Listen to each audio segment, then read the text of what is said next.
Saya tengah baca buku ni dan ada satu quote yang agak kelakar tapi meaningful, iaitu dia kata kilang ataupun factory in the future akan ada dua je pekerja, iaitu seorang lelaki, seorang manusia dan juga seekor anjing.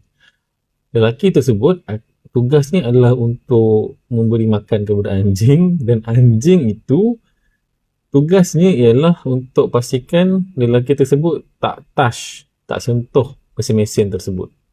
So nak katakan akan datang semuanya macam automation, autopilot, and sekarang ni zaman AI, zaman robot semua. Dan benda itu adalah idaman antara semua business owner, sebabkan macam mana nak keluar daripada bisnes. Antara kesilapan utama saya dalam bisnes ialah saya nak cepat sangat keluar daripada bisnes. Sedangkan sistem tiada, sedangkan infrastruktur bisnes, aset bisnes tidak terbina.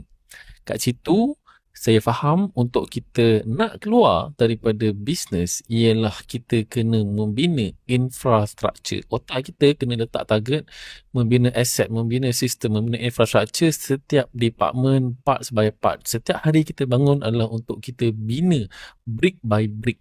Supaya apa? Supaya nanti kita boleh delegate benda yang dah proven kepada orang lain. Once dah proven, kita akan sistemkan, and then along the way kita dah boleh delegate kepada orang lain supaya bit by bit kita boleh keluar daripada bisnes kita. But there's a long way to go. Focus on bina sistem dahulu. Check resources dekat saya punya link untuk anda mula faham konsep ini. Kalau anda tonton sampai sekarang dan belum follow, come on lah.